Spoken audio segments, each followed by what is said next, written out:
Eric, welcome to the podcast. David, thanks for having me. It's an honor.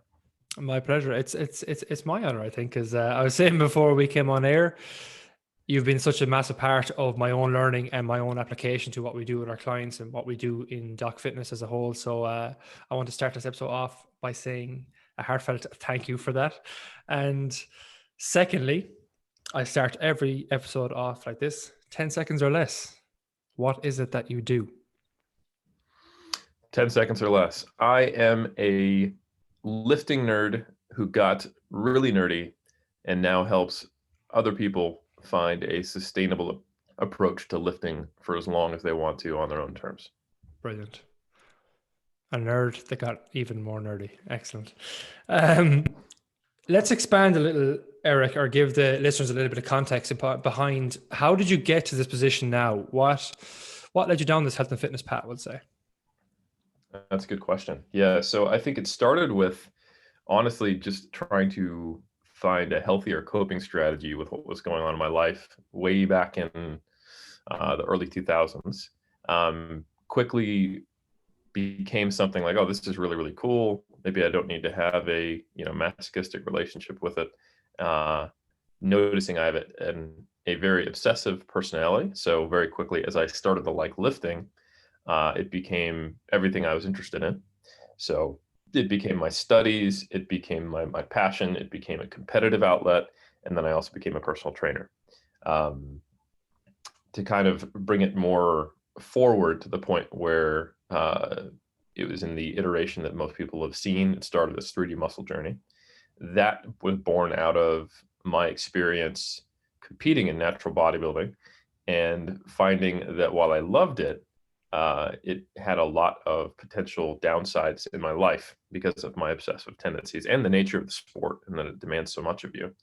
And trying to find a way to do it in a more healthy, sustainable way, which involves, an evidence-based approach, and then also a probably healthier, more balanced psychological approach to integrating, competitive bodybuilding with life. And that just continued onward and onward and onward, so that I became the chief science officer. Again, I'm a nerd, so that comes directly out of the title of in Star Trek. So I pursued all the way up to my PhD in sports science, which is why I'm out here in Auckland, New Zealand, where I'm now a research fellow at the Auckland University of Technology, same place I did my graduate work.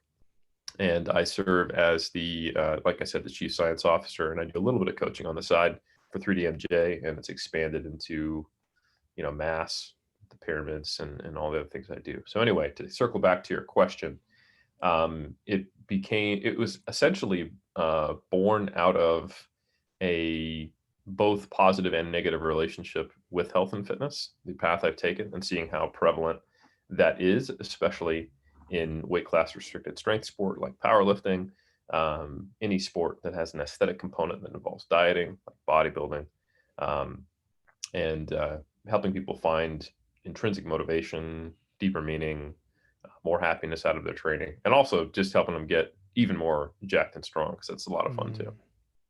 It's super important though to understand or be aware of those obsessive tendencies, because that's something that I personally struggled with for a while, and it was never like made obvious to me, even though I didn't like I dabbled in training and nutrition to look and feel better foremost, and then it kind of yes went down that obsessive path towards, oh, I can push the boundaries here a little, and then I got involved with super restrictive stuff before I contemplated doing some form of a bodybuilding show, but Mm.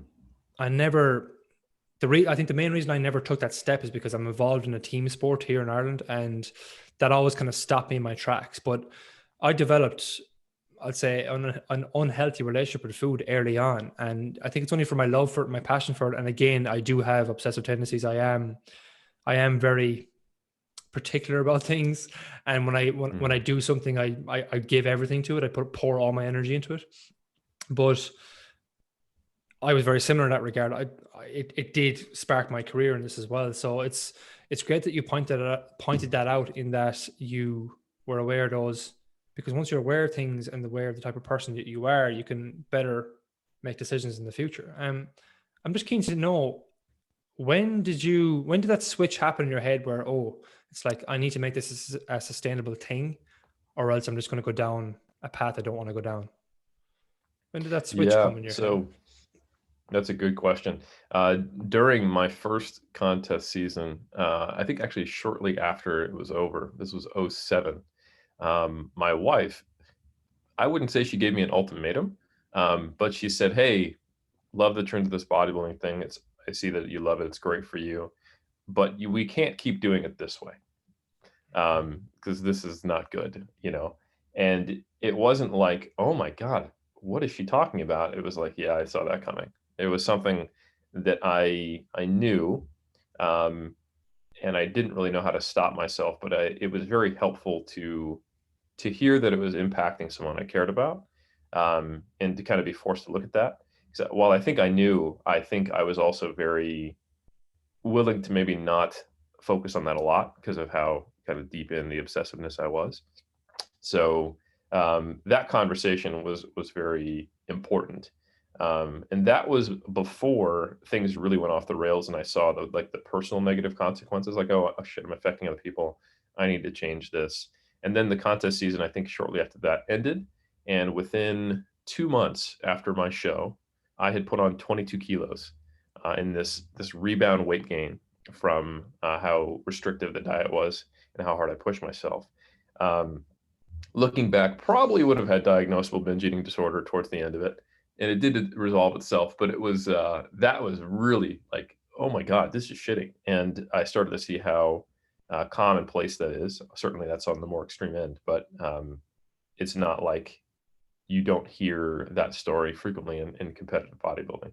Mm. Um, so I think, that and seeing the experiences of some of my colleagues were things that were like, all right, we need to find a better way to do this whole thing. So yeah. Okay, brilliant. Yeah. No, it's something that kind of went off my head there. I was like, I want to ask that question, but I know we have a plan for this episode in terms of the structure around how to get lean. And in a picture perfect world, how do we get lean?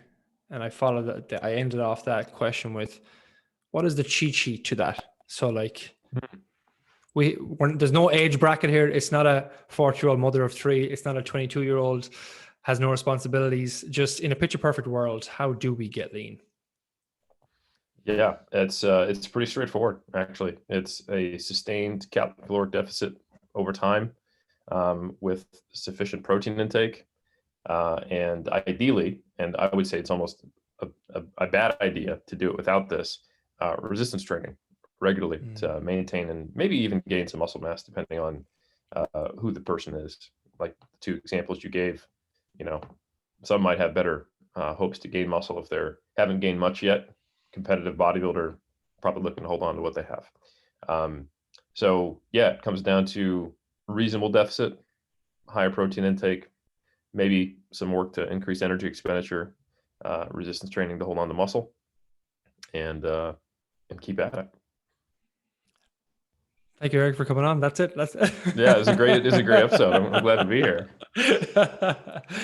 But I think, in all seriousness, David, yeah, it's getting lean is easy. In terms of what do you do on paper, the much more challenging thing, as we've seen in society, is maintaining weight loss, maintaining being lean, especially, which implies a degree that is lower in body fat than most people walk around at, who are not even necessarily overweight or too high in body fat, but just normal, quote unquote.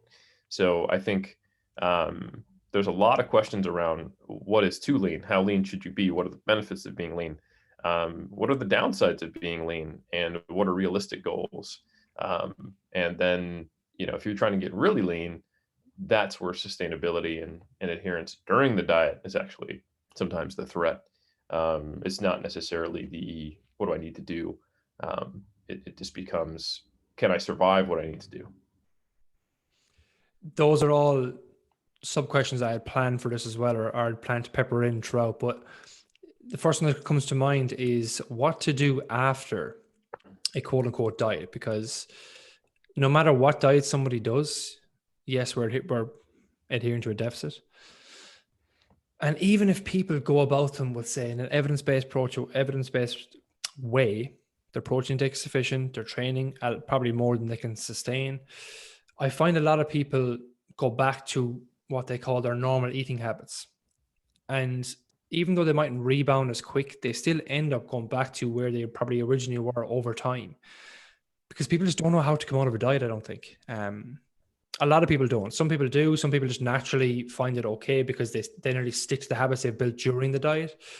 But I think a good context point for this is somebody that does have a busy lifestyle, somebody that does just mindlessly track a calorie target and a macro target, but they don't overly think about turning those, let's say, tracking habits into sustainable default diet habits in the future. Where does somebody go after a diet? Where would you start with that in terms of like a maintenance approach? I know there's a lot of rabbit holes we could go down, but some principles. Yeah, I would say the maintenance approach really needs to be thought about on the front end. So you mentioned that even people who take an evidence-based quote unquote approach will often end up back at their baseline body fat. The evidence would suggest that's normal. The evidence suggests that weight loss maintenance is quite challenging. And even more so, if you look at people who are getting lean, every competitive bodybuilder goes back to the off season. Some of that you could argue is the nature of the sport because we're trying to gain muscle mass. But that also implies that, putting on muscle mass, getting stronger, a lot of the things people who lift weights care about aren't that possible when you're lean. It's not a good place to build muscle. You also see that in any sport where you benefit from competing very lean, they have cyclical phases of regaining body mass for recovery. Sprinting, gymnastics, pretty much any sport where you benefit from a solid lean to fat mass ratio, you're going to see those phases. And that should tell someone something, that if you really want to take an evidence-based approach, you need to consider on the front end, well, what's a reasonable target? Because I think what happens most of the time is, I'll speak about men first, they will arbitrarily choose somewhere between 8 to 12% body fat because they heard some person on the internet say that's sustainable, and they'll diet to it. And of course, 90% of the time, it's not sustainable. And then they slowly get back to where they were, like you said. And for women, you could probably add, 8% to those figures to get you to a similarly unsustainable body fat level. So I think another kind of front end evidence-based question is why? What are you hoping to get out of it? Unfortunately, there's this big misconception that being leaner means being healthier. And you really don't start to see consistent relationships between body fat and improved markers for some metric of health until you're like below the BMI category for obesity. And it's a little muddied even in the overweight phase, like the 25 to 29. That BMI is not perfect. And it's not to say that some of those markers aren't on their way to getting clinically worse until you get higher, but it's very individual. It depends on where you store that fat. It depends on your activity level and how fit you are. And there's a lot of interacting factors. But I would say the average person who lifts weights, who we're probably talking to, who lifts weights multiple times per week and is trying to get to 8 to 12% body fat as a male, is already as healthy as they're going to be at their current body fat percentage. So getting leaner, if anything, might just leave some markers for health a little worse. We have some data that you see a few markers improve in terms of cardiovascular health from getting to like stage lean condition, but we also see markers for overtraining, relative energy deficiency in sport, much higher psychological stress, as you get really lean. So honestly, if I was to see a male who was between, let's say 15 to 20% body fat, and they're like, I want to get to 8 to 12% and get leaner, I would be like, why? Not like in a challenging kind of way, but I would legitimately want them to ask themselves why. And I would want them to go into it knowing that sustaining 8 to 12% body fat most of the time is not going to be in the cards without maintaining a significant level of restraint, which almost always runs out. And even if they are one of the people who can set up their lives to maintain 8 to 12% body fat, it probably means sacrificing the ability to make consistent progress in the weight room. So they can maintain lean, but they're probably not going to get much stronger or bigger from there. You've described me a few years back, to be honest, because I did want to get to that hypothetical. A 10% body fat was always a number I had in my head. Don't know why, but it was. And yeah, like I spent the majority of my time dieting. Mm-hmm. If you look at the course of a year, the majority of the year you could say was spent dieting. And it's only until that, we'll say, I followed Eric's methods, if you want to put it like that, that I had an approach where I done shorter term fat loss phases based on what I wanted to get out of them. But usually it was me not going to a level of body fat where it slowed me down in my sport or I didn't feel comfortable with. So I would spend a 4 to 8 week block, depending on different factors and how aggressive I wanted to go with a deficit. But I'd spend that block trimming the fat, we'll say. But then I spent the majority of the rest of the year in either a maintenance or a very, very mild gaining phase, which not only allowed me to perform my best in the gym, to enjoy my training, but also to enjoy social life as well. Because anytime I diet, which I literally only started, whether it be Monday 17th, I started dieting again 2 days ago, first time in over a year and a half. Every time I start to diet, I do it during a phase where I don't have much on. And I do, like, it is restrictive in a way because it has to be if we want to get those results. There is trade-offs. But at the same time, I'm not going to live like a hermit and not go to social events. But I think the biggest thing for me was, like you said, having that why behind it. Because if I didn't, I would probably always spend or think that I need to spend most of my time dieting if I'm always chasing this level of leanness. And now that I look back in the last few years, I'm currently 96 kilos. At a level of leanness that I would have been, like low 80s back in the day, which for me is a massive, massive progress. And like that was my goal back then, you know. I see that with lads that they have this goal of to get bigger, to get leaner, but they dabble not enough, or they don't commit, we'll say, fully to going about them the right way. It's either gain and it's just eat all around them, put on weight, and then it's fat loss and they just end up falling off the wagon. So they're always kind of stuck in between. And then for ladies, it's really like this thing where they almost believe that fat loss is a 24/7, 365 thing. Like diet should not be on your mind 24/7. And I think that's something that you're alluding to there. But like, I suppose we want to drive that point home. Even if somebody wanted to get to a certain level, we don't even bother with body fat ranges anymore. By the way, we set a weekly fat loss number that's sustainable, and that's it.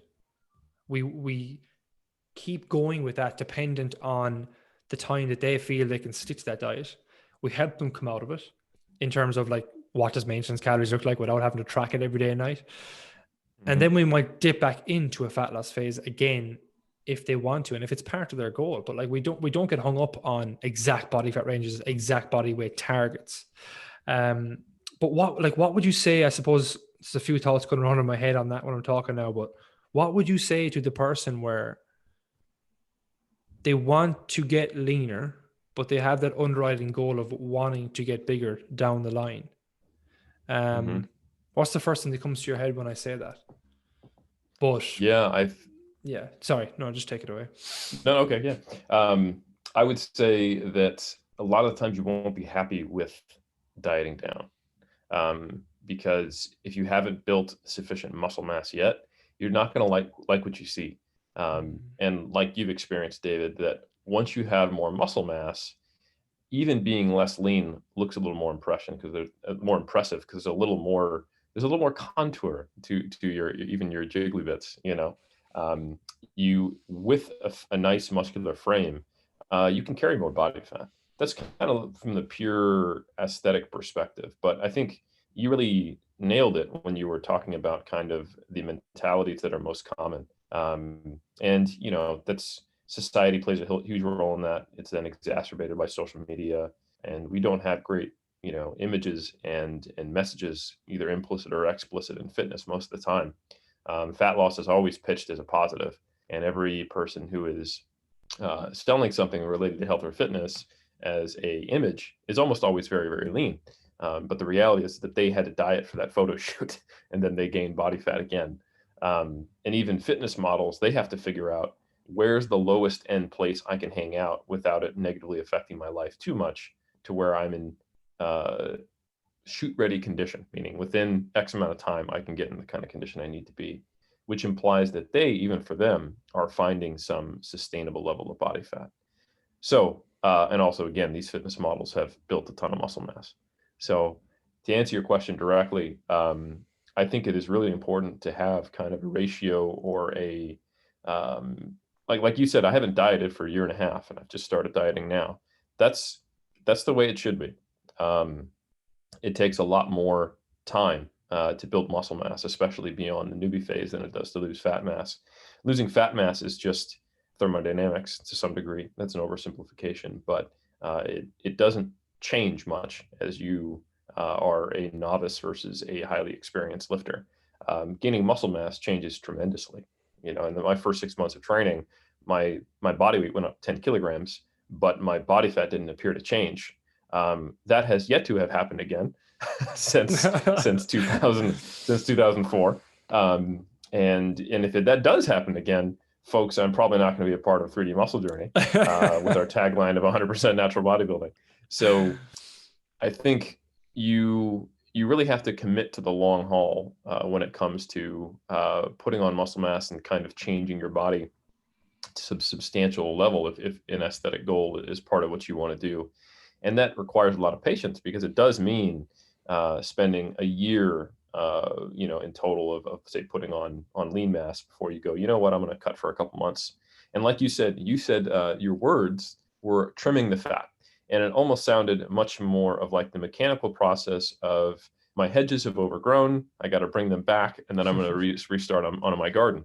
And that's kind of exactly the mentality you want to have. It's totally fine and natural and part of the process if you gain body fat in the process of trying to put on muscle mass, and then you got to trim it back a little bit. And you'll find this is sometimes a very natural thing in that you'll have slowly been gaining weight for months, and now it is just bloody impossible to even get out of maintenance to gain any more weight because your satiety signals are telling you no more body fat. And this is something we can talk more about. That's very much dependent on how you eat and how much you've changed some of your lifestyle habits around nutrition. But if you're kind of eating quote unquote like a athlete, if you will, and there's a lot of micronutrient dense foods, fiber dense foods, protein dense foods, if you're eating more or less like a bro or sis, if you will, it's challenging to stay in a surplus, even a small one long term. And then it gets even more challenging as you put on body fat. And eventually you're like, you know what, it'll be easy to not eat 3,000 calories or 2,200 calories if you're a smaller person, or 4,400 calories if you're a bigger person. I'd much prefer to actually diet. I don't like you said, my life right now is conducive to setting up a deficit. It's a little restrictive, but that's fine. It's worth it, and that's great. And then for 1 to 2 months, you start cutting, and you'll find that appetite improves after you've dropped a couple percentage points of body weight, body fat, or X number of kilos, whatever your target is. And I do like that you're just focused on weight loss and how sustainable it feels. I think that's the ideal way. Then I can go back to the process of gaining. So I think that's the ideal way to do it for someone who is in this non-competitive long-term goal of trying to get bigger and or stronger. And those often go hand in hand. For competitors, you kind of then bootstrap that same mentality to the competitive season and when you plan to get on stage or the platform and whatever weight class you're in. But the mentality of the process is still the same. Yeah, like I nearly like treat it like a mini. I'm not going to call it a competition because I would never be anywhere near that level of leanness. But I treat it like I reverse engineer from a significant event that might be coming up. Like the last time I got significantly lean for myself would be my honeymoon. The time before that was a holiday.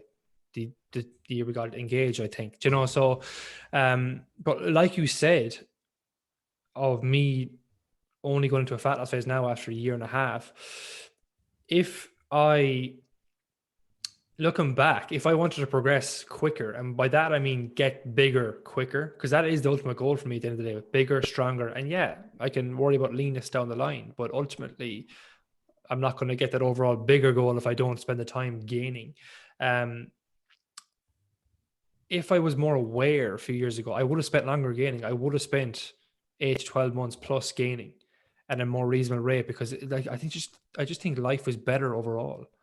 Mm-hmm. From, so as I said before, from social events to my training, it's just a lot more enjoyable. It's funny that you mentioned as well about me struggling to stick, or somebody was struggling to stick to a surplus for a long period of time. Um, I found so I started this fat loss phase just Saturday. I just said, right, I'm just doing it because I have a baby on the way in 3 weeks' time, and I kind of mentally want to do something before that. But Congratulations, by the way. thank you very much. I'll be honest, it's been a struggle the last 2 or 3 days, because it's like it's really like weird waters to me, because I haven't done it in a while, and all it is just cutting back in calories, being a deficit, big deal. But there's such a mental game involved between transitioning into phases, and I know, give me another 2 days and I'll be in a flow and I'll just find my rhythm, and I'm grand, and I'm going to eat more high volume foods and yada yada yada. The fat loss hacks will come out. But on the topic of gaining and losing, what's your advice for the mental battles that people are present to it when they feel like they're putting on too much weight, but yet they probably could do another 3 to 6 months of gaining, versus somebody who thinks vice versa. Somebody thinks they're getting quote unquote small because they're losing a couple of kilos, when look, you can probably spend another 4, 5 to 6 weeks dieting. It's no harm. How do you help, let's say, your clients or athletes get past those mental battles? Yeah, I think some of the questions that as a coach that I do, and importantly, they are questions, not just advice out the gate, is to just get them to reassess, or maybe sometimes for the first time, assess their why. Um, like I don't go full blown motivational interviewing where it's just like only Mm. questions, total no regard to what comes out of them. But I definitely have found that the athlete needs to figure out what is their motivation for doing what they're doing. And if they don't fully understand it, they may not understand why their emotional response is so extreme for what they're doing. And I've seen this many times where they get really wound up and very stressed out, and they often will bail on cuts because they don't feel they're muscular enough, and they will go too hard too fast on both sides of the bulk or cut equation, and they will very quickly feel demotivated in bulks because they feel like they don't look good, and you do often just look worse during a bulking period, realistically, for most natural lifters. Um, so past that early on newbie stage. So those mental battles are something that are much more easily sustained and won when you understand why you're doing what you're doing. And I think this is pretty well established in multiple lines of research that goals that are based on trying to get away from something, motivated based on not liking something about yourself, are much less likely to succeed. So there was research that came out looking at large scale number of participants in the study who were interviewed about their New Year's resolutions, that time of the year where the regular gym goers are mad because there's all these people who they don't know who are in the gym. And you probably shouldn't be, because hopefully we're all about getting more people into fitness. But anyway, one of the significant findings in this large scale study of New Year's resolutioners was that approach oriented goals were much more likely to succeed than avoidance oriented goals. And the simple definition is, are you moving towards something, hence approach, or are you trying to move away from it? And sometimes they can be the same goal on paper, but they're just viewed differently. So it is all about your perspective and how you frame it. So for someone who is trying to get leaner, they're moving towards the behaviors associated with it, and you get extra credit points from it being process oriented and intrinsically motivated and all that good stuff. But simply the act of going, I want to try to adopt this behavior of eating more fruits and vegetables, this behavior of having lean meats or lean protein sources every meal, this behavior of lifting weights, at least 3 times per week. They're more likely to get to the actual end point as they determine it, of, let's say, dropping body fat, versus the person who says, I want to stop eating fast food. I want to be smaller. I want to lose body fat. I want to get away from this body I don't like. And I want to restrict this food, restrict that food. I don't want to sit 8 hours a day anymore. If they frame it towards what they want to stop, move away from, and not do, you typically see outcomes that are much less likely to succeed. Those resolutions don't go through. And this carries itself through even into sport. So when you look at studies on perfectionism, there are two different classifications of perfectionism. There are perfectionist concerns and there are perfectionist strivings. And these can both be scores in an individual person. Perfectionist concerns are all about trying to not let your coach down, not let your teammates down. It's the fear of not living up to the perfectionist standard that you set yourself. And it all has to do with basically not reaching the standard you set and the motivation based on the fear of that gap, that disparity between your actual performance and where you want to be. Perfectionist striving, however, is about setting high personal standards. And essentially, it's all approach-oriented based perfectionism, which is not great, and I'm not a huge fan of perfectionism. I think it's almost an impossible standard. But ironically, or maybe not ironically, hand in hand with the New Year's resolution stuff, when you look at the associations between perfectionist strivings and perfectionist concerns, when you mathematically control for the controlled variance between those aspects of perfectionism, you typically see that athlete burnout and perceived performance and training distress are negatively associated with perfectionist striving, so they're less likely to be high, and positively associated with perfectionist concerns. So they put themselves in a space where they're much less likely to perform well and much more aware of when performance doesn't go well when they're really, really focused on kind of that negative. So all of that is to then turn around back to our conversation and try to get someone motivated by what they want to achieve. The idea of I want to achieve something because I'm worth it, coming from a place of excitement, approaching new goals that are potentially very extreme in some cases. I work with a lot of competitive bodybuilders. And that can be the difference between, someone who's motivated out of a dislike for what they look like. And if you look at the sport of competitive bodybuilding, there are a lot of people who had prior eating disorders or prior body image issues that get into competitive bodybuilding. So some of them are dealing with kind of these overlapping views of themselves. Some of them are in the process of changing that perspective, and some are competing. And a large motivator is that they really don't like what they look like when they're not in stage shape. And that makes the off seasons very challenging, and they often do burn out from the sport. So kind of a lighter weight version of that in the general population of people who are, have lifting related goals is that you never like what you look like except when you're in great shape. And great shape is defined by something unsustainable. So that's a rough combination. When you see this in bodybuilding as an example, you like what you look like on stage, and everything besides that is worse. Which means you have to do a whole lot of putting your own happiness on hold while you're trying to put on muscle in the eventual service of that time a year from now at the end of the 6-month diet, after the off season, in the in season, when you finally look good again. And maybe you improved, and if you don't, man, that's a whole lot of sunk cost fallacy, right? So to turn it around, what do? You ask your clients why, and you help them identify where they might have I'm not going to say always as strong as self-loathing, but aspects of themselves they don't like that is motivating change.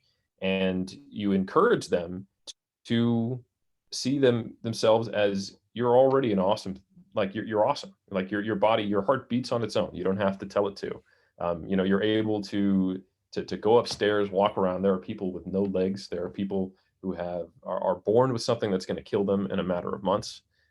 You have the ability to work, live, laugh, have relationships, move around. Your body is already doing a lot of really cool shit, and the fact that you're alive is quite improbable when we really look at it.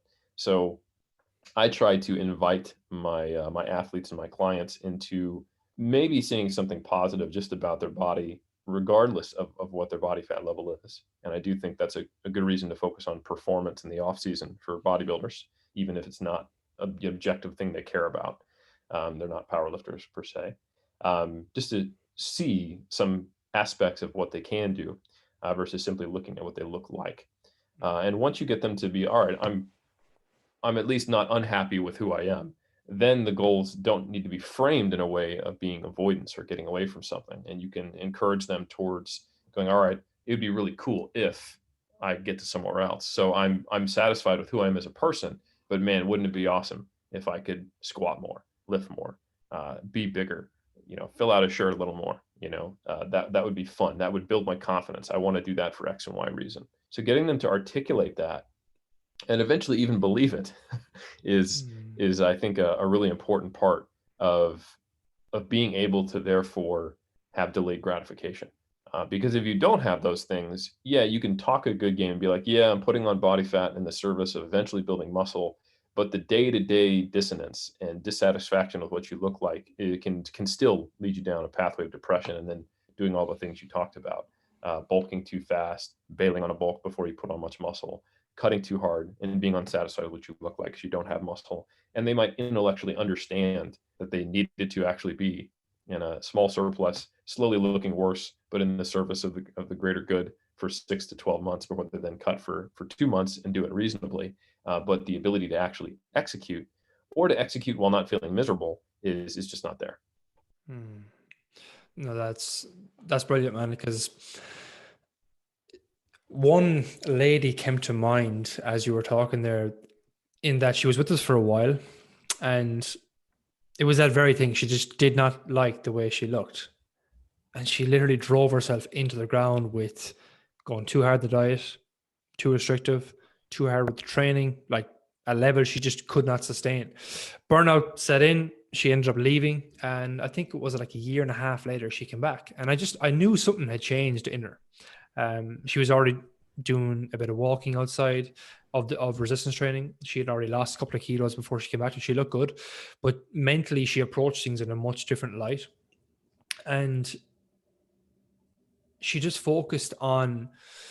You touched on as well, for extra brownie points, the processes involved in what we need to do to get results, like the processes of enjoying cooking a meal, the process of going to the gym X amount of times per week, and the smaller processes involved in all that as well. She just focused on that, and she stopped getting hung up on what she was going to look like.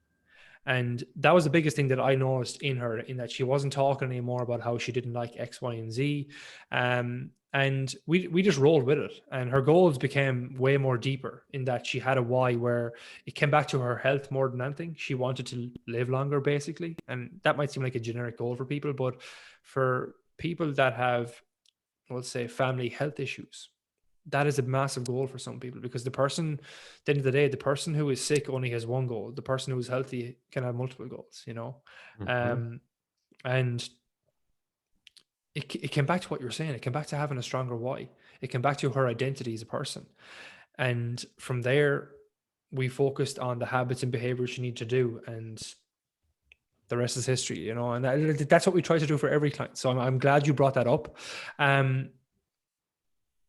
You touched on extra brownie points for the processes and something else. So what was that you You were want to make talking? that the cake instead of the brownie points? You want to get into processes versus outcomes? Yes. I think, yeah, man. So there's this is actually one of the more tragic things you see in sport, is that someone, especially strength sport like powerlifting and bodybuilding, someone starts lifting weights because they love lifting weights, and it's awesome. And I think some of their most happiest times are when they first started getting into the iron game. And they were I'm going to try to make this not like I came from the magazine era. They're on Reddit looking at all the coolest new programs they could try and playing around in Excel, and they got a Google Sheet spread set up, and they're following new people on Instagram. Their feed's changing, and they're just in the gym crushing it. And maybe what they're doing is ridiculous from an evidence-based standpoint, but that's not the point at this stage. It's just really exciting. Gains are coming quick no matter what. And then they get the bright idea that they want to compete in a powerlifting meet because, hey, my squat isn't bad. Need to bring up my bench, but I think I could do pretty well. I'm still a junior. This is great. And they start looking at, what's my local records? What do I need to be in the next classification? What do I need to actually qualify for nationals? Or, they started building a lot of muscle and they go, hey, maybe the local show, I could compete in that in the novice division. Maybe see if I can place top 3. And that's awesome. Like that, I would never discourage that for anyone. But there is a phenomenon where once you start focusing on an extrinsic goal, it actually starts to, and can, and it doesn't have to, degrades some of that love for the process that you started with. So there's I would argue, an unethical study that was done more than 50 years ago with preschool children. They might have been kindergarten age, I can't remember, but young kids. Researchers came in and they observed all of them who were drawing. So they've got their free time, they're being observed by adults, they're doing their thing and they like to draw. And they split them up into essentially 3 groups. The control group that was just left to their own devices and drew. And then there was a group that was told, hey, you're doing a great job drawing. If whoever draws the most, we're going to give a reward. You're going to get a sticker or a medal or something like that. And then finally, there was a group that was rewarded but wasn't told that they were in this competition. They just got the reward, but they for all as well, they knew, they thought they were in the control group. And then they looked at who kept drawing after the quote unquote competition period went away. And the group that was rewarded had substantially more people who stopped drawing after the competition process was gone. So the hypothesis was that once these kids were like, oh, now I'm drawing for stickers, that would become their motivation. And once the sticker period is over, why am I going to draw? So it shifted them from an intrinsic to an extrinsic goal. And it resulted in an actual loss of love for the thing that they were doing habitually before the researchers ever came in and ruined these poor children's lives. And there was also research, looking at adults who are doing external activities. It's probably a little more ecologically valid for what we're talking about here.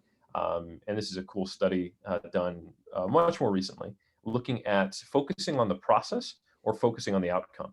And it was actually a series of studies done together. I think there was like origami, there was yoga, there was even teeth brushing, but then there was one that was probably most relevant to what we're talking about. They're running on a treadmill. And it was run for as long as you want. So open-ended. And that was the outcome measure. Who ran the longest on the treadmill, right? And the people who entered the study had multiple reasons for wanting to do it, either getting in shape, being healthier, losing body fat. And there was a number of them, or half of them, were counseled to focus on running on the treadmill itself and what you enjoy about it. And for me, that would be a very hard challenge. I don't like running on a treadmill for any reason. But then all the other people were told to focus on achieving their outcome goal. And what they found was that the people who were focusing on achieving their goal while running on the treadmill ran for less long, and they subjectively rated it as harder than the group that was focusing on the process, who ran longer than they expected and didn't find it as hard and ran longer than the other group. So it seemed easier. They predicted a certain amount of running, and then they exceeded it, and they objectively ran longer than the folks who were focusing on the goal or the outcome, who predicted a certain amount of running, didn't reach it. It felt harder, and they stopped running earlier and ran for less far than the other group. So the observation we have of someone who loves lifting, gets into powerlifting, becomes, captain powerlifting 24/7 on their feed, and then, gets an injury and then burns out completely, and you never see them lifting again. And we can all think of people like that if we're in the powerlifting scene, unfortunately. That kind of Icarus story, and then they don't get back into the sport at all, or hopefully they do, maybe with a different mindset, is a very normal part of human nature, unfortunately. So it is very important to try to focus on the process. And that is how goals are accomplished, which what that second study showed. You don't achieve goals by being obsessed just about them. There's nothing wrong with having a vision board and thinking about where I want to get to, but on a day-to-day basis, it is the process which gets the work done. And it's also the process which keeps you motivated. And if you can find a love for the process, then that's really, really positive. And this often goes hand in hand with what I was talking about before. People who are hating the way they look and they get into the gym, they're not going to the gym because they like the gym. They're going to the gym as a means to an end to change the way they look. And then it becomes this flagellation. You're going to the gym to punish yourself for not being who you want to be. And that can often create this very negative association with the gym and make it worse. So you can imagine the combination of an outcome focus and a avoidance based mindset is typically why that's what we often see in commercial gyms. You know, you're broken, we can help, and we're going to punish you. That's basically the typical, Globo gym model for the gym. Like, here's what a healthy, fit, happy person looks like. Does that look like you? Of course not. Would you like a body fat test that confirms it? All right, we have a trainer right here who can yell at you 3 days a week, and then one day if you reach your goal, then you'll be worthy of love. Like, that's the subtext. And unsurprisingly, based on some of the research that I've cited, it doesn't work. It just makes people unhappy and then regain the weight. So that's kind of what we need to do with our clients is help them dig deep internally and figure out what do they want to move towards, and then help them to focus on the processes to help them move towards it. How do you keep in love with the process, even though you're involved in bodybuilding, strongman, powerlifting? Because you must have highs and lows if you're competing in these events. How do you keep that going? Because I know I personally struggle with that too from time to time. Yeah, mate, I actually find it easier with multiple sports, because if I have an injury, or if I have a dead phase in a couple lifts or a certain outcome, then I can move. I can make a lateral move. That door's open to me. I can go, well, you know what? I'm going to focus on something else. So, for example, I'll give you one. And a lot of the times, this isn't all just stemming from our own brain. Sometimes we are thrown curveballs, as much as we love to say that, injury is due to poor technique, or like sometimes we won't, not even a physical therapist and an exercise epidemiologist is going to be able to figure out why you got hurt. Like, shit happens. And it's more about what are you going to do about it? And you can try to do things differently in the future. But having been in the game long enough and worked with a lot of people, I can tell you that sometimes people just get hurt. It's not always a workload management thing. It's not always because you saw your right leg caving in a little bit on rep 4. Sometimes you just get hurt. There is a reason, but we don't know what it is. So anyway, injuries are going to come your way. Oh, I don't know. Global pandemics are going to come your way. So we had it really good here in New Zealand, but we still had a handful of lockdowns. And during our biggest one, I only had access to, and I was very fortunate for having access what I had access to, because some people just had body weight. I only had access to a barbell and 90 kilos of weights. And ostensibly, I was preparing for a strongman competition. So that obviously got canceled, and I couldn't really powerlift. So I was just focused on snatching. And I then I had a nice little two competition season, very focused on weightlifting in 2020. I did 2 comps, and that was really cool. And I think if I was suffering far less than someone who was purely motivated by powerlifting, because as much as I love front squatting, if I had to do another set of BFR 90 kilo front squats that I had to clean into position because I didn't have a rack, I was going to blow my brains out. So let's just say that was a challenging phase of training to maintain, when I was focused more on just like your basic strength and hypertrophy. But once I was focusing on snatching, competing in Olympic weightlifting, it actually helped me to have a focus and to feel like I was challenging myself. So yeah, I think for me, while I do have all of these potential outcome-based goals, my overall focus, I kind of have this kind of like, hero's journey of Eric Helms being a strength athlete and a bodybuilder and just progressing generally. And I don't have a time frame on that. I just want to keep progressing for as long as my body allows me. And then, when I do get to the point where, maybe 1-2 decades from now, where I stop being able to make progress and, I'm now competing against sarcopenia, then I'm going to have to reframe my goals and shift things again. But until then, it's just kind of like generally improve. And here are all the various fun ways I can try to do that, and the different types of ways that I can kind of validate and really challenge myself with, all right, well, your squat's going up in the weight room. Can you do it on game day after a weigh-in with 3 judges? And can you push your true 1RM? Can you make the right call? So I love that about strength sport competition. And you could say the same thing for a snatch or clean and jerk. Bodybuilding, it's a little different. I think I'm a little more competitive, so I have some actual external things that I'm focusing on. For powerlifting, the only external goal I have is total more than I did last time, when possible. And for bodybuilding, I would like to actually, achieve a pro card, compete at a certain level. So I have a lot of different goals. So I have a very diversified portfolio, if you will, Yeah. as far as all the things I could focus on, and then the processes related to getting to the outcomes and the outcomes as well.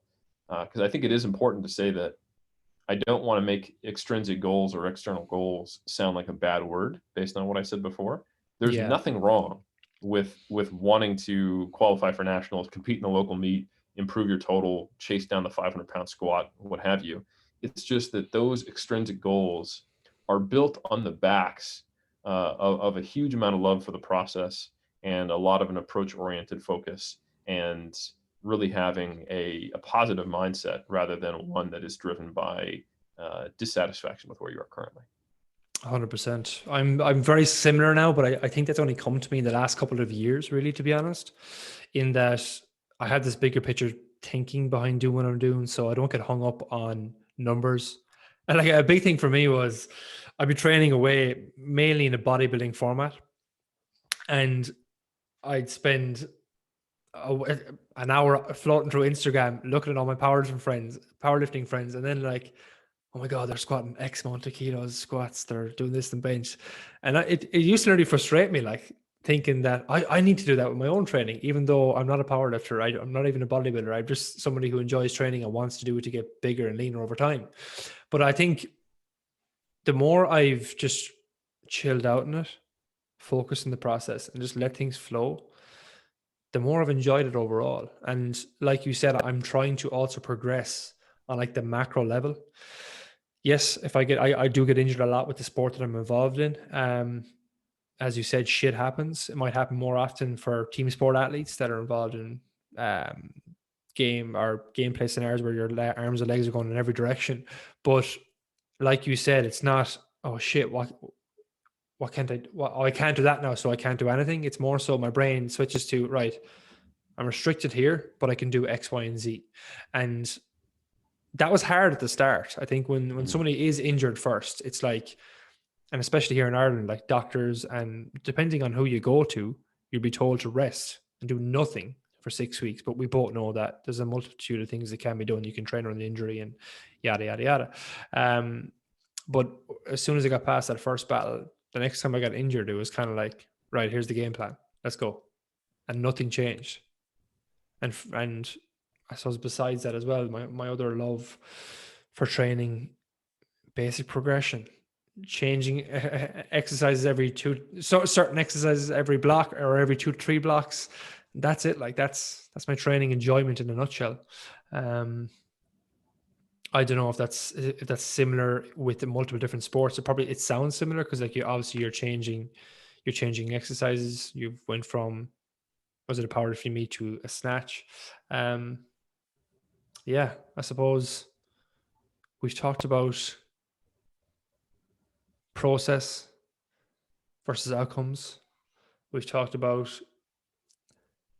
the gaining phases overall, I think, mixed in with the quote unquote fat loss phase. Is there anything else you want to round that up with there? Because I think that's what this episode is mainly centered around, is somebody looking to get bigger and leaner over time, but knowing that there's these intricacies involved, knowing that these psychological things involved. I feel like there's a lot more we could have went down on, but is there anything you'd want to wrap that up with, I suppose, is what I'm trying to ask.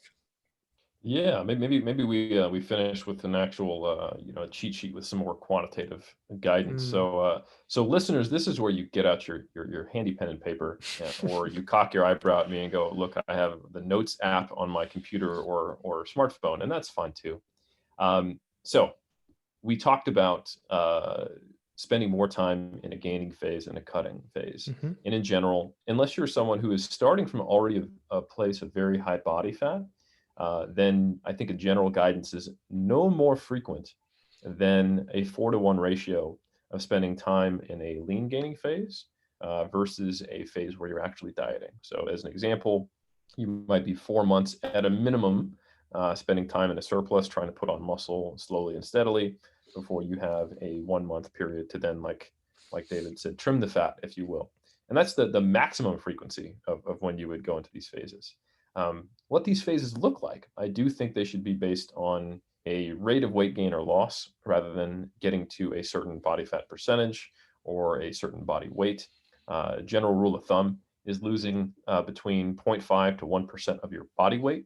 So if you're 100 kilos, that's half a kilo to 1 kilo per week. If you are 50 kilos, it's half of that, and then everything in between. And then for the gaining phases, if we're speaking to people who already have a fair amount of resistance training experience under the belt, they're trying to get yakety yacked, then you need to take it reasonably slow so that, at least in comparison to how quick you're losing body fat, so that you don't accrue unnecessary body fat in the process. But knowing that there is some body fat you have to gain.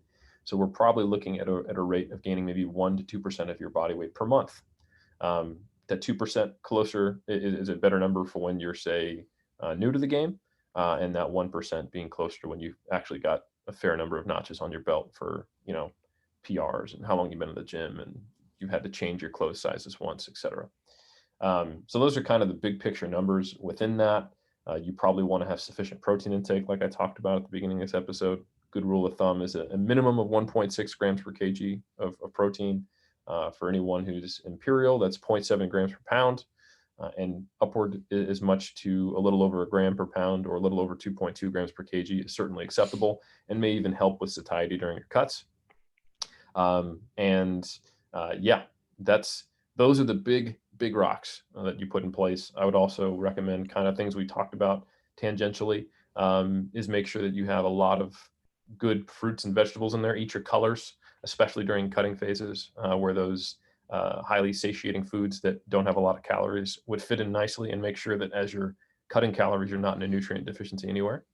You tick all those boxes. And lastly, I would say, as in general, you probably want to not be sedentary, but especially when you're trying to cut body weight.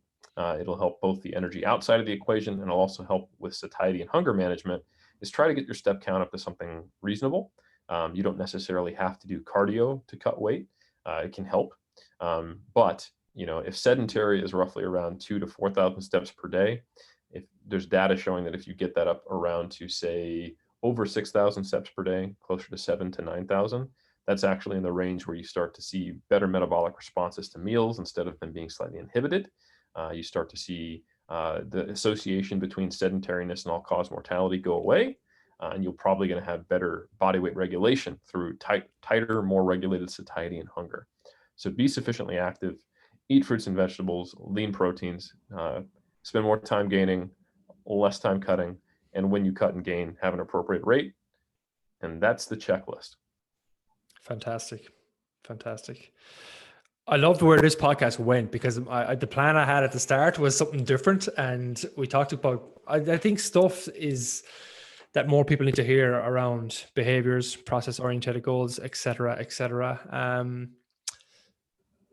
If there's no more, Eric, you want to finish off the whole process stuff with, where can people find out more about you?